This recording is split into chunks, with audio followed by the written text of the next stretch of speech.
میرا نام خالد ہے۔ ہم لوگ کراچی میں رہتے ہیں۔ ہماری فیملی میں میرے اماں ابو، بڑا بھائی اور ایک چھوٹی بہن ہے۔ ہمارا دودھ کا کاروبار ہے۔ بھائی اور ابو سارا دن دکان پر ہوتے ہیں۔ رات کو کبھی 1 بجے اور کبھی 2 بجے واپس آتے۔ ہمارے گھر کا ماحول بہت سخت ہے۔ ابو سے سب ڈرتے ہیں۔ ابو سخت مزاج کے ہیں۔ میں نے ابھی FSC کا فائنل امتحان دیا تھا اور فارغ تھا۔ ابو اور بھائی نے کئی دفعہ کہا کہ دکان پر آ جایا کرو، لیکن میری دلچسپی نہیں تھی، اس لیے میں دکان پر نہیں جاتا تھا تو گھر پر رہتا، نہیں تو دوستوں کے ساتھ ٹائم گزارا کرتا تھا۔ ابو اور بھائی جب دکان پر چلے جاتے تو گھر کا ماحول چینج ہو جاتا اور سب لوگ سکون کا سانس لیتے، اور بھابھی بغیر دوپٹے کی گھومتی رہتی۔ بھائی کی شادی کو 2 سال ہوئے تھے اور ابھی کوئی بچہ نہیں تھا۔ میں صبح لیٹ سو کر اٹھتا تھا۔ میں روم سے باہر آتا تو گھر کا ماحول چینج ہوتا۔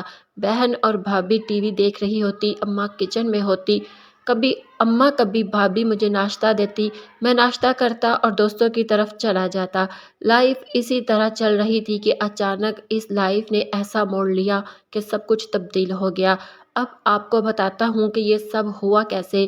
دوستوں میں بیٹھ کر محبت کی فلمیں تو بہت دیکھتا تھا، لیکن کبھی پیار کا موڑ نہیں ہوا کہ کوئی لڑکی مل جائے تو اس کو پرپوز کروں۔ ایک دن اپنے دوستوں کی طرف گیا تو کوئی بھی گھر پر نہیں ملا۔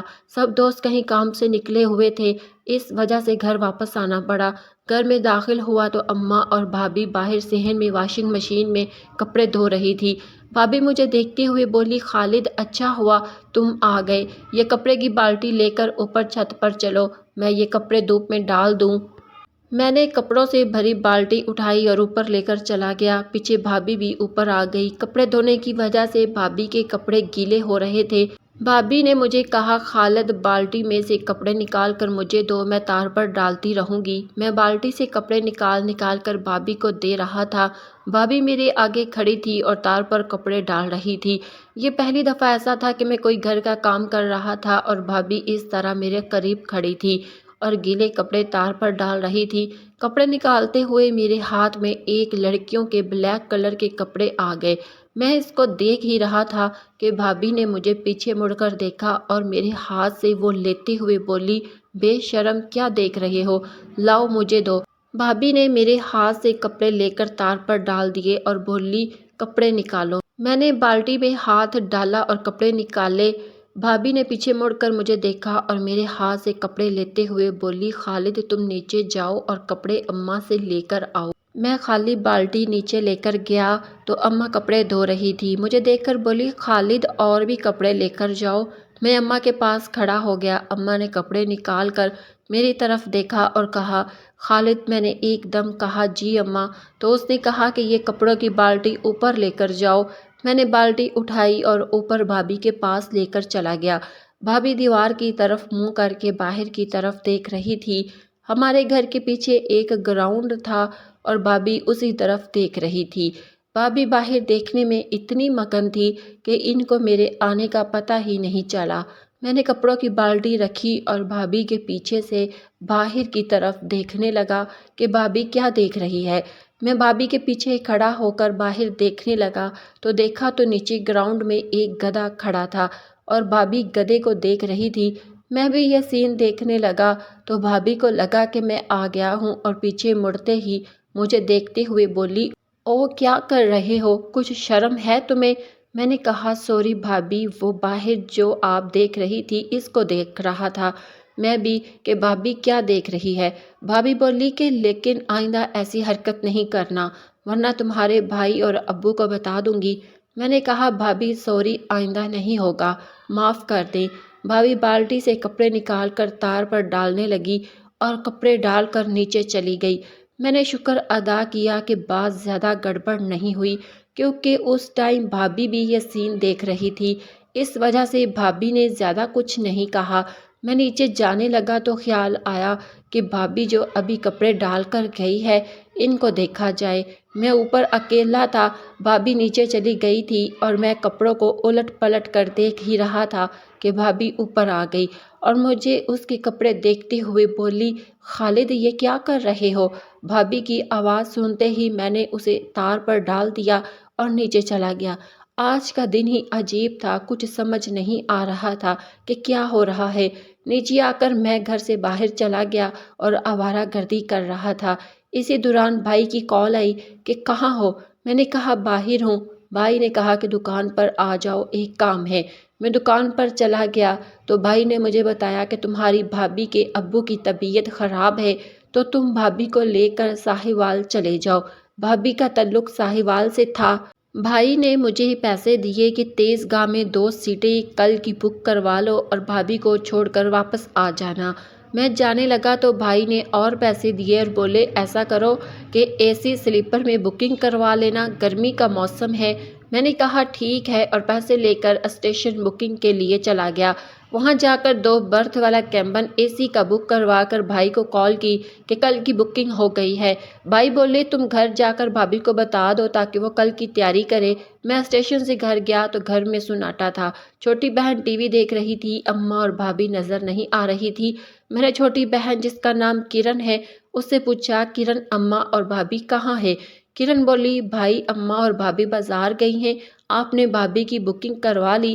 میں نے کہا ہاں کروا لی۔ تو کرن بولی کھانا لگا دوں؟ اماں کہہ کر گئی تھی کہ آپ آ جائیں تو آپ کو کھانا دے دوں۔ میں نے کہا ہاں دے دو۔ کرن اٹھ کر کچن چلی گئی اور میرے لیے کھانا لے کر آ گئی۔ میں نے کھانا کھایا اور اپنے روم میں آ گیا اور میں نے بیگ سے تیل کی شیشی نکال لی اور اپنی چارپائی پر بیٹھ گیا اور تیل سے اپنے بدن کی مالش کرنے لگا اور مالش میں مشغول ہو گیا۔ میں اپنی مالش میں اتنا مشغول تھا کہ مجھے کوئی خبر نہیں کہ کب کمرے کا دروازہ کھلا جو کہ مجھے لاک کرنا یاد نہ رہا اور کب سے بھابھی مجھے مالش کرتے ہوئے دیکھ رہی تھی۔ اچانک میرے کانوں میں بھابھی کی آواز آئی خالد۔ میں نے ایک دم سے اپنی آنکھیں کھولی تو بھابھی دروازے پر کھڑی مجھے دیکھ رہی تھی۔ بھابھی کو دیکھ کر میں ایک دم اٹھا اور بولا آپ کب آئی بازار سے؟ بھابھی بولی دیر ہو گئی، میں تو یہ پوچھنے آئی تھی کہ ٹرین کی بکنگ ہو گئی؟ میں نے کہا جی بھابھی کل کی ہو گئی ہے۔ بھابھی بولی اچھا ٹھیک ہے اور جاتے ہوئے بولی جب ایسا کیا کرو تو دروازہ لاک کر لیا کرو، سمجھے؟ اور بھابھی دروازہ بند کر کے چلی گئی۔ میں شرمندہ سا ہو کر بیڈ پر بیٹھ گیا، موڈ خراب ہو گیا تھا، پتہ نہیں اب بھابھی میرے بارے میں کیا سوچے گی۔ میں انہی سوچوں میں گم رہا کہ کرن نے دروازہ کھولا اور بولی بھائی اماں بلا رہی ہے۔ میں اپنے کمرے سے نکل کر باہر لاؤنج میں گیا تو اماں صوفے پر بیٹھی تھی۔ اماں مجھے دیکھتے ہوئے بولی خالد تم بھی اپنی تیاری کر لو کل کے لیے۔ میں نے کہا جی اماں ابھی کر لیتا ہوں۔ اماں نے کرن کو آواز دی کہ بھائی کے کپڑے دھو کر اوپر ڈالے تھے، اب سوکھ گئے ہوں گے، لے کر آ جاؤ۔ کرن اوپر جانے لگی تو اماں بولی خالد تم بھی اس کے ساتھ اوپر جاؤ اور سب کپڑے اتار کر لے آؤ۔ میں بھی کرن کے ساتھ اوپر چلا گیا۔ کرن بولی بھائی میں کپڑے اتار کر آپ کو دیتی رہوں گی، آپ پکڑتے رہنا۔ میں بولا ٹھیک ہے۔ اب میں کرن کے پیچھے تھا، کرن میرے آگے آگے تار سے کپڑے اتارتی اور مجھے پکڑاتی جاتی۔ ہم دونوں نے مل کر کپڑے اتارے اور نیچے اماں کے پاس کپڑے رکھ دیے۔ اماں نے کہا نکال لو جو لے کر جانے ہیں۔ میں دھلے ہوئے کپڑوں میں سے اپنے کپڑے نکالے اور میں کپڑے لے کر اپنے روم میں آ گیا اور جو کپڑے لے کر جانے تھے وہ الگ کر لیے اور اپنا بیگ تیار کر رہا تھا تو اسی دوران کمرے کا دروازہ کھلا اور بھابھی اندر آ کر مجھ سے پوچھا خالد تمہارے بیگ میں جگہ ہے تو یہ کچھ میرے کپڑے ہیں، یہ بھی اپنے بیگ میں رکھ لو۔ بھابھی کپڑوں کا شاپر دے کر چلی گئی۔ میں نے وہ شاپر بیگ میں رکھ دیا۔ رات کو جب بھابھی اور ابو گھر آئے اس ٹائم گھر کا ماحول بالکل چینج ہو جاتا۔ بھابھی اماں اور بہن سب دوپٹے میں آ جاتے، ہم سب ایک ساتھ کھانا کھاتے ہیں۔ بھائی نے بھابھی سے پوچھا کل کی تیاری کر لی؟ بھابھی نے بھائی کو بتا دیا کہ تیاری کر لی ہے۔ ابو نے مجھے کہا کہ تم واپس کب تک آؤ گے؟ میں نے کہا 1-2 دن رک کر آ جاؤں گا۔ ہم لوگوں نے رات کا کھانا کھایا اور سب لوگ اپنے اپنے کمروں میں سونے چلے گئے۔ میں اپنے کمرے میں آ گیا اور بیگ میں کپڑے رکھے۔ بھابھی نے جو کپڑوں کا شاپر دیا تھا وہ رکھا۔ اپنی تیاری کر کے ٹائم دیکھا تو رات کا 1 بج رہا تھا۔ پانی کی پیاس لگی تو کمرے سے باہر نکل کر کچن میں گیا، فریج سے پانی کی بوتل نکال کر پانی پی رہا تھا کہ مجھے اوپر جاتی سیڑھیوں پر کسی کے اوپر جانے کی آواز سنائی دی تھی۔ میں نے اس کو اپنا وہم سمجھا اور پانی پینے لگا، لیکن پھر مجھے آہستہ آہستہ بات کرنے کی آواز آئی تو مجھے یقین ہو گیا کہ اوپر کوئی گیا ہے۔ اب پتہ نہیں کہ اوپر کون ہے، میں یہ دیکھنے کے لیے آہستہ آہستہ اوپر چلنے لگا۔ آدھے راستے پر مجھے آواز صاف سنائی دینے لگی اور وہ آواز بھابھی کی تھی جو کسی سے فون پر بات کر رہی تھی۔ اندھیرے کی وجہ سے کچھ نظر نہیں آ رہا تھا۔ میں ایک جگہ کھڑا ہو کر بھابھی کی باتیں سننے لگا۔ بھابھی کسی سے فون پر پیار کی باتیں کر رہی تھی اور دوسری طرف کوئی آدمی یا لڑکا تھا۔ میں پریشان یہ سب باتیں سن رہا تھا کہ بھائی کے ہوتے ہوئے کسی اور سے باتیں کر رہی ہے۔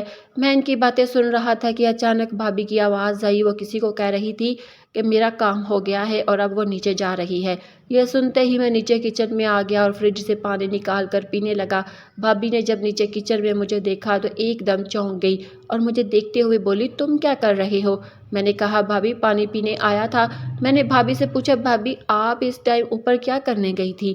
بھابی بولی، کچھ کپڑے اوپر ڈالے تھے وہ دیکھنے گئی تھی، لیکن ابھی تک سوکھے نہیں، اس لیے واپس آ گئی کہ صبح تک سوکھ جائیں گے تو پھر اتار لوں گی۔ یہ کہتے ہوئے بھابی اپنے روم میں چلی گئی۔ میں نے پانی پیا اور اپنے روم میں آ گیا اور اب جو کچھ ہوا تھا اس کے بارے میں سوچنے لگا کہ بھابی فون پر کس سے بات کر رہی تھی اور بھابی کا کوئی پرانا چکر ہے۔ بھابی گھر سے تو بہت کم باہر جاتی ہے اور جب بھی باہر جانا ہو تو اماں کے ساتھ ہی جاتی ہے۔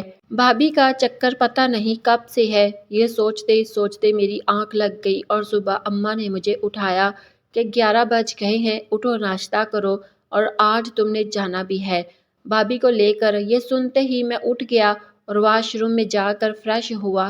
روم سے باہر نکلا تو اماں کی کچن میں ناشتہ بنا رہی تھی۔ بھابی اپنے روم میں تھی اور میں لاؤنج میں آ گیا اور ٹی وی دیکھنے لگا۔ چھوٹی بہن بھی لاؤنج میں ٹی وی دیکھ رہی تھی۔ میں نے کرن کو کہا کہ پانی پلا دو۔ کرن صوفے سے اٹھ کر کچن سے پانی لے کر آ گئی اور پانی دے کر میرے سامنے بیٹھ کر بولی، بھائی آپ کے تو مزے ہیں، آپ تو ساہیوال آج جا رہے ہیں گھومنے کے لیے۔ میں نے کرن کی طرف دیکھا اور بولا، تم بھی چلو۔ کرن بولی، بھائی میں کہاں جا سکتی ہوں، آپ کو تو پتہ ہے ابو اور اماں مجھے نہیں جانے دیں گے اور اماں بھی اکیلی ہوگی۔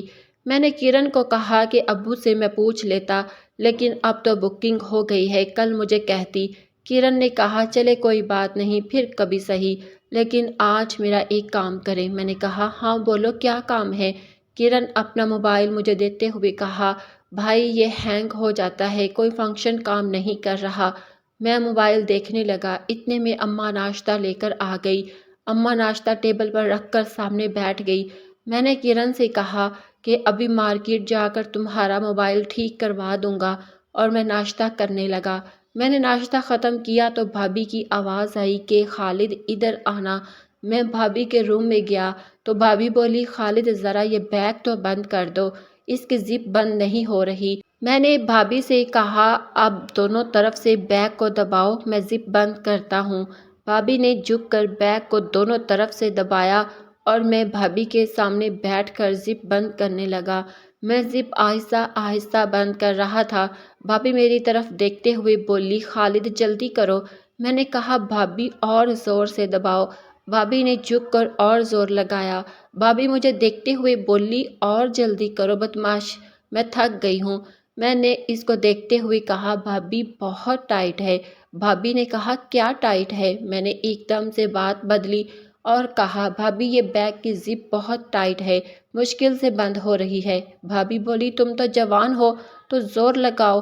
میں نے کہا، جی بھابی زور لگا رہا ہوں، اور یہ کہتے ہوئے بیگ کی زپ بند کر دی اور کھڑا ہو گیا۔ بھابی بھی سیدھی ہو گئی۔ بھابی بولی، بس اب سب تیاری ہو گئی ہے، تمہارے بھائی آئیں گے تو اسٹیشن چھوڑ کر آئیں گے۔ میں بھابی کے روم سے باہر آیا تو کرن بولی، بھائی میرا موبائل ٹھیک کروا دے۔ میں نے کہا، اوکے میری بہن، ابھی جاتا ہوں۔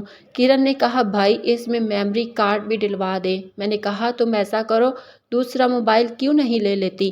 کرن بولی، بھائی نیو موبائل تو بہت مہنگا ہوگا اور ابو نہیں لے کر دیں گے۔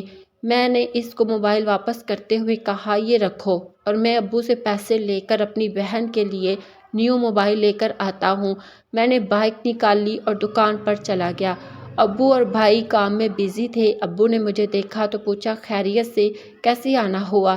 میں نے کہا، ابو وہ کرن کا موبائل خراب ہو گیا ہے تو پیسے دے دے، اس کے لیے نیو موبائل لینا ہے۔ ابو بولے، نیو کیوں، کوئی سیکنڈ ہینڈ موبائل لے لو۔ میں نے کہا، ابو سیکنڈ ہینڈ کا کچھ پتہ نہیں ہوتا کہ کتنا ٹائم چلے اور اس کی کوئی گارنٹی بھی نہیں ہوتی، نیو کی تو گارنٹی بھی ہوتی ہے، اور آپ کو تو پتہ ہے کہ بھابی چلی جائے گی تو موبائل صرف کرن کے پاس ہوگا، اماں تو موبائل استعمال نہیں کرتی۔ بھائی نے بھی ابو سے کہا کہ خالد ٹھیک کہہ رہا ہے۔ ابو نے مجھے پوچھا کہ کتنے کا نیو آئے گا۔ میں نے ابو کو 25,000 بتائے۔ ابو نے پیسے دیے۔ بھائی نے کہا کہ تم تیار رہنا، میں 4 بجے تک آ جاؤں گا، ٹرین کا ٹائم 5:30 کا ہے۔ میں نے کہا، جی بھائی ہم تیار ہوں گے۔ میں پیسے لے کر سیدھا موبائل مارکیٹ گیا اور کرن کے لیے موبائل خریدا اور گھر آ گیا۔ گھر آیا تو کرن میرے ہاتھ میں نیو موبائل دیکھ خوش ہو گئی اور اسی خوشی میں مجھ سے لپٹ گئی اور بولی بھائی واہ آپ تو بہت اچھے ہیں۔ اماں اور بھابھی بھی آ گئی اور موبائل دیکھنے لگی۔ اماں کرن سے بولی اب اس کو خراب نہیں کرنا۔ میں نے موبائل میں کرن کی سم ڈالی اور اس کو موبائل کے فنکشن سکھائے تو بھابھی بولی خالد تیار ہو جاؤ تمہارے بھائی آنے والے ہیں۔ میں اپنے روم میں گیا اور میں نے کپڑے چینج کیے اور روم سے باہر آیا تو اماں کھانا لگا رہی تھی۔ بھابھی بایا پہن کر اپنے روم سے نکلتے ہوئے بولی خالد جلدی کھانا کھاؤ تمہارے بھائی آ رہے ہیں۔ میں نے کھانا کھایا اور کرن پانی لے کر آئی اور پانی رکھ کر وہ چلی گئی۔ میں نے کھانا ختم کیا تو بھائی آ گئے۔ بھائی بولے چلو ٹائم ہو گیا ہے۔ بھائی نے بھابھی کا سامان گاڑی میں رکھا، میں نے اپنا بیگ لیا، سب سے مل کر ہم لوگ گاڑی میں بیٹھ گئے اور بھائی ہم دونوں کو لے کر اسٹیشن کی طرف چل پڑے۔ راستے میں ٹریفک جام ہونے کی وجہ سے ہم لوگ لیٹ ہو گئے تھے۔ 5:15 بجے اسٹیشن پہنچے۔ ٹرین پلیٹ فارم پر کھڑی تھی۔ ہم لوگ جلدی جلدی اے سی سلیپر کی بوگی میں گئے۔ بھائی نے ہمارا 2 برتھ والا کیبن دیکھا تو بولے یہ ٹھیک کیا تم نے کہ 2 برتھ والا بک کروا لیا۔ بھابھی کہنے لگی ہاں اب یہاں اور تو کوئی نہیں ہوگا۔ میں نے کہا جی بھابھی یہاں کوئی نہیں آئے گا۔ بھائی نیچے اتر کر کچھ چپس اور کولڈ ڈرنک لے کر آ گئے اور اسی دوران ٹرین کا ٹائم ہو گیا۔ بھائی نے ہم دونوں سے مل کر جاتے ہوئے بولے خالد بھابھی کو خیال سے لے کر جانا اور ہر اسٹیشن پر اترنے کی ضرورت نہیں ہے۔ میں نے کہا جی بھائی آپ بے فکر ہوں میں بھابھی کا خیال رکھوں گا۔ بھابھی بولی آپ فکر نہ کریں میں اس کو کہیں اترنے نہیں دوں گی۔ ٹرین چل پڑی تھی۔ بھائی بھی جلدی سے ہماری بوگی سے اتر گئے۔ میں نے کیبن کا دروازہ بند کیا اور سامان سیٹ کے نیچے رکھ کر بیٹھ گیا۔ بھابھی سیٹ سے اٹھ کر کھڑی ہو گئی اور عبایا اتارنے لگی اور عبایا اتار دیا۔ بھابھی نے پنک کلر کا کرتا پہنا ہوا تھا۔ بھابھی اس ڈریس میں بہت پیاری لگ رہی تھی۔ بھابھی مجھے دیکھتے ہوئے بولی خالد کیا ہوا کیا دیکھ رہے ہو؟ میں نے کہا بھابھی کچھ نہیں آپ بہت پیاری لگ رہی ہیں۔ بھابھی میرے ساتھ بیٹھے ہوئے بولی ہاں جی اب بولو یہ رات کو تم کیا کر رہے تھے؟ میں نے کہا یہ تو مجھے آپ سے پوچھنا چاہیے کہ آپ فون پر کس کے ساتھ بات کر رہی تھی۔ بھابھی مجھے دیکھتے ہوئے بولی مجھے پتا تھا کہ تم نے میری باتیں سن لی ہیں اور میں یہی بات کرنے تمہارے روم میں آئی تھی لیکن تم تو کسی اور کام میں مصروف تھے۔ میں نے بھابھی سے پوچھا بھابھی اب بتائیں کہ کس سے بات کر رہی تھی؟ بھابھی نے مجھے دیکھا اور کہا خالد بات یہ ہے کہ میرا کزن ہے جو ساہیوال میں رہتا ہے۔ میری تو شادی ہو گئی لیکن اس کی ابھی تک نہیں ہوئی ہے۔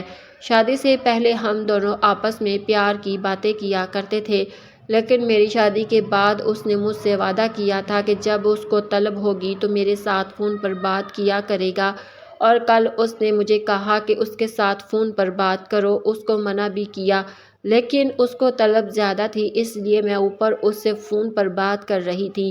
تم کو بھی اس سے ملوا دوں گی اور میرا کوئی چکر نہیں ہے۔ میں بولا بھابھی تو اگر بھائی کو پتہ چل گیا تو بات بگڑ جائے گی۔ وہ تو آپ پر شک کریں گے کہ آپ کسی لڑکے سے بات کرتی ہیں اور رات کو تو میں اٹھا تھا اگر کوئی اور اٹھ جاتا تو آپ کے لیے مشکل ہو جاتی۔ بھابھی بولی کہ میں جب بھی اس سے بات کرتی ہوں تو دوپہر میں کرتی ہوں جب میں اپنے کمرے میں اکیلی ہوتی ہوں۔ کل پہلی دفعہ رات میں بات کی ہے۔ تم ٹھیک کہتے ہو کوئی اور آ جاتا تو مشکل ہو جاتی۔ ٹرین لودھی اسٹیشن کراس کر رہی تھی۔ بھابھی بولی تم یہ بتاؤ اس دن جب میں کپڑے دیوار پر ڈال رہی تھی تو تم میرے پیچھے کیا کر رہے تھے؟ میں بولا کہ بھابھی میں تو یہ دیکھنے آیا تھا کہ آپ کیا دیکھ رہی ہیں۔ بھابھی بولی تو باہر دیکھتے دیکھتے میرے پیچھے خاموش ہو کر کیوں کھڑا ہو گیا تھا؟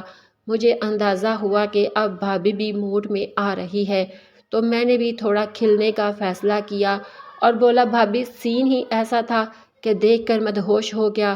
بھابھی بولی پھر تو ساہیوال تک تم مدہوش رہو گے؟ میں بولا وہ کیسے؟ بھابھی مسکراتے ہوئے بولی کہ جب سے عبایا اتارا ہے تو مجھے ایسے دیکھے رہے ہو جیسے پہلی دفعہ دیکھا ہے۔ میں نے کہا پہلی دفعہ آپ اتنے قریب ہیں اور آپ کا یہ ڈریس تو کمال کا ہے۔ بھابھی سیٹ سے کھڑی ہو کر میرے سامنے کھڑی ہوتے ہوئے بولی نارمل ڈریس ہے اس میں ایسی کیا بات ہے؟ بھابھی میری طرف دیکھتے ہوئے بولی اور کیا ہوا خاموش ہو گئے ہو؟ تم کو کولڈ ڈرنک پلاتی ہوں۔ میں نے بولا بھابھی کولڈ ڈرنک پینے سے کیا ہوگا؟ بھابھی کولڈ ڈرنک نکالتے ہوئے بولی تو اور کیا پینا ہے؟ جبھی ٹرین نے پٹری چینج کی، بھابھی لڑکھڑا گئی اور میرے اوپر آ گئی۔ میں نے بھابھی کو پکڑا، ٹرین فل سپیڈ میں تھی۔ بھابھی اڑتے ہوئے بولی کہ شکر ہے کولڈ ڈرنک نہیں گری۔ میں نے بولا بھابھی آپ بیٹھیں، میں نکالتا ہوں۔ میں نے بھابھی کے ہاتھوں سے کولڈ ڈرنک کی بوتل لے کر ایک ڈسپوزیبل گلاس میں اسے ڈالا اور گلاس بھابھی کے ہاتھ میں تھما دیا۔ لے ٹھنڈا ڈرنک پی لے، کچھ تو سینے میں ٹھنڈ پڑے گی نا۔ خالد تم بہت اچھے ہو، تمہیں میرا کتنا خیال ہے، سچی تو میرے دیور سے زیادہ میرے دوست ہو۔ بھابھی نے میری طرف شرارت بھری نظروں سے دیکھا۔ میں بھی دوسرے گلاس میں کولڈ ڈرنک ڈال ہی رہا تھا۔ اس دن گرمی بھی کافی تھی۔ پھر بھابھی نے کہا خالد تم مجھ سے وعدہ کرو کہ تم مجھے ہمیشہ ایسے ہی پیار کرتے رہو گے۔ میں بھی تم سے وعدہ کرتی ہوں کہ میں تمہیں اپنے پیارے کزن سے بھی لازمی ملواؤں گی اور ایک راز کی بات بھی بتاؤں گی، لیکن وعدہ کرو کہ تم اس کا ذکر کسی سے نہیں کرو گے۔ بھابھی میں وعدہ کرتا ہوں، اب میرے پیار میں کبھی بھی آپ کمی محسوس نہیں کریں گی۔ میں آپ کا دیوانہ ہو گیا ہوں اور آپ ہی کے کہنے میں رہوں گا۔ ہم یوں ہی ایک دوسرے سے باتیں کرتے رہے اور ہم نے کولڈ ڈرنک کی پوری بوتل ختم کر دی۔ ریل گاڑی کی رفتار کچھ سست ہوئی تو ہم دونوں ایک دوسرے سے الگ ہوئے اور میں نے کیبن کی کنڈی کھول دی۔ اسٹیشن قریب آ رہا تھا لیکن ابھی ہمارا سفر جاری تھا۔ اسٹیشن پر ٹرین نے 10 منٹ رکنا تھا۔ پلیٹ فارم پر بہت ہلچل اور چہل پہل تھی۔ کلی مسافروں، مردوں، عورتوں اور بچوں کے ساتھ بھاری سامان ہونے والی ٹرالیوں کی بے ہنگم اور مختلف آوازوں میں طرح طرح کے پکوانوں کی خوشبو اور اچھی بسی ہوئی تھی۔ پلیٹ فارم کی فضا جیسے رنگا رنگ کے لہجوں اور اونچی نیچی آوازوں کے شور نے اس جگہ کے ماحول میں زندگی کی گہما گہمی اور رونق کا بھرپور احساس زندہ کر رکھا تھا۔ میں بھابھی کے سامنے والی سیٹ پر بیٹھا ہوا تھا۔ ابھی تک ہم دونوں کے ذہنوں پر کچھ دیر پہلے کی چھائی ہوئی ہماری نمایاں تھی اور میں نے بھابھی کے خیالوں میں مست تھا کہ مجھے بھابھی نے انتہائی پیار سے کہا خالد ذرا باہر نکل کر اسٹیشن ماسٹر سے کہو کہ ہمارے کوپے کا اے سی کام نہیں کر رہا، گرمی سے ہمارا حشر نشر ہو گیا ہے۔ میں نے کہا جی بھابھی جی، میں ابھی جا کر شکایت نوٹ کرواتا اور کچھ کھانے پینے کا بھی بندوبست کرتا ہوں۔ آپ کو بھی یقیناً بھوک محسوس ہو رہی ہوگی۔ ہاں خالد تم نے صحیح اندازہ لگایا ہے، پلیز کچھ بندوبست کرو۔ بھابھی نے مسکراتے ہوئے اپنے پرس سے 1000 روپے کا نوٹ نکال کر مجھے تھما دیا، جسے لے کر میں خوشی خوشی پلیٹ فارم کے رش میں پیٹ پوجا کا انتظام کرنے کے لیے چلا گیا۔ سب سے پہلے میں نے اسٹیشن ماسٹر کے کمرے میں جا کر اسے فرسٹ کلاس سلیپر کے ٹکٹ دکھائے اور اپنی شکایت نوٹ کروائی۔ اسٹیشن ماسٹر بڑا ہیلپ فل بندہ تھا۔ اس نے بڑی توجہ سے میری ساری بات سنی اور فوراً ہی متعلقہ عملے کے آدمی کو بلا کر ہمارے کوپے کا اے سی بحال کرنے کا حکم دیا۔ میں نے اسٹیشن ماسٹر صاحب کا شکریہ ادا کیا اور ایک اچھے سے خنچا فروش جس کے پاس بہترین برگر اور فنگر چپس تیار تھے وہ پیک کروائے۔ 2 ڈسپوزیبل مگ، ایک ڈسپوزیبل پلیٹ اور ایک شاپر میں اسپیشل دودھ پتی اور اپنے لیے 1 کلو خالص دودھ لیے میں ٹرین کی روانگی سے کچھ پہلے اپنے کوپے میں بھابھی کے پاس موجود تھا۔ بھابھی سب چیزیں دیکھ کر بہت خوش ہوئی۔ میں بقایا پیسے واپس کرنے چاہے تو بھابھی نے منع کر دیا کہ یہ میری طرف سے رکھ لو۔ ٹرین چلنے سے پہلے ہی ریلوے کے کاریگر نے آ کر ہمارے کوپے کا اے سی چالو کر دیا۔ ٹرین چلی تو بھابھی نے بڑی نفاست سے مزیدار فنگر چپس پلیٹ میں ڈال کر اور دودھ پتی کا مگ سجا دیا تھا۔ دودھ کو بھابھی نے شاپر میں ہی رہنے دیا اور دودھ والا شاپر برتھ کے ساتھ لٹکا دیا۔ ہم دونوں دیور بھابھی چپس ایک دوسرے کے منہ میں ڈالتے اور مگ سے خوش ذائقہ دودھ پتی کا گھونٹ بھرتے ہوئے بے حد خوش تھے۔ کچھ ہی دیر میں ہم چپس اور برگر چٹ کر گئے۔ دودھ پتی کا آخری گھونٹ بھرتے ہوئے بھابھی خنزیدہ سے لہجے میں بولی خالد میں سچ کہتی ہوں، میں نے اپنی زندگی میں شادی سے پہلے اور شادی کے بعد بہت مرتبہ ٹرین میں سفر کیا ہے، لیکن جو مزہ مجھے آج کے سفر میں آ رہا ہے اس سے پہلے کبھی نہیں آیا۔ تم بے حد اچھا ہم سفر ہو۔ میں تمہاری رفاقت میں ساری زندگی کا سفر کروں گی، کبھی تمہارا ساتھ نہیں چھوڑوں گی، پکا وعدہ۔ مجھے بھی بھابھی کا ہم سفر دل سے قبول تھی، کیونکہ ان جیسے خوبصورت دل فریب خد و خال رکھنے والی حسینہ اگر ساتھ ہو تو کانٹوں کی راہ گزر بھی گلاب کھل جاتے ہیں۔ اور ہم دونوں پیار کی باتیں کرتے رہے اور ایک ہی برتھ سو گئے۔ صبح میں آنکھ کھلی تو ٹرین ساہیوال اسٹیشن پہنچنے والی تھی۔ ہم دونوں نے ہاتھ منہ دھو کر اپنا حلیہ ٹھیک کیا اور سامان کو ایک جگہ رکھ کر ساہیوال اسٹیشن آنے کا انتظار کرنے لگے۔ ساہیوال ریلوے اسٹیشن سے میں اور بھابھی ایک ٹیکسی کرائے کے بھابھی کے گھر پہنچے۔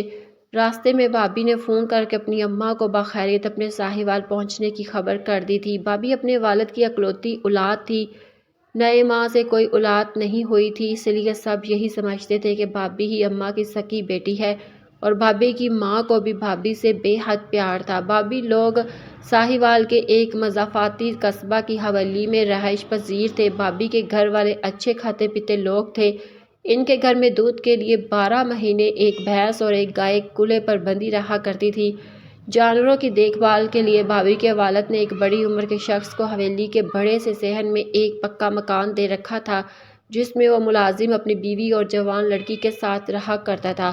ہم نے جیسے ہی حویلی میں قدم رکھا، بھابھی کی ماں نے جلدی سے آ کر بھابھی کو گلے سے لگا کر انہیں خوب پیار کیا۔ مجھے بھابھی کے ساتھ دیکھ کر وہ بے حد خوش ہوئی اور مجھے بھی اپنے سینے سے لگا کر میرا ماتھا چوما۔ میں ان کی بے باکی دیکھ کر حیران رہ گیا اور چور نظروں سے بھابھی کی طرف دیکھا۔ مجھے دیکھ کر بھابھی نے آنکھ دبا دی۔ شاید بھابھی نے اپنی ماں کے گلے لگتے ہوئے ان کے کان میں کوئی بات کہی ہو، لیکن مجھے اس کا علم نہیں ہو سکا۔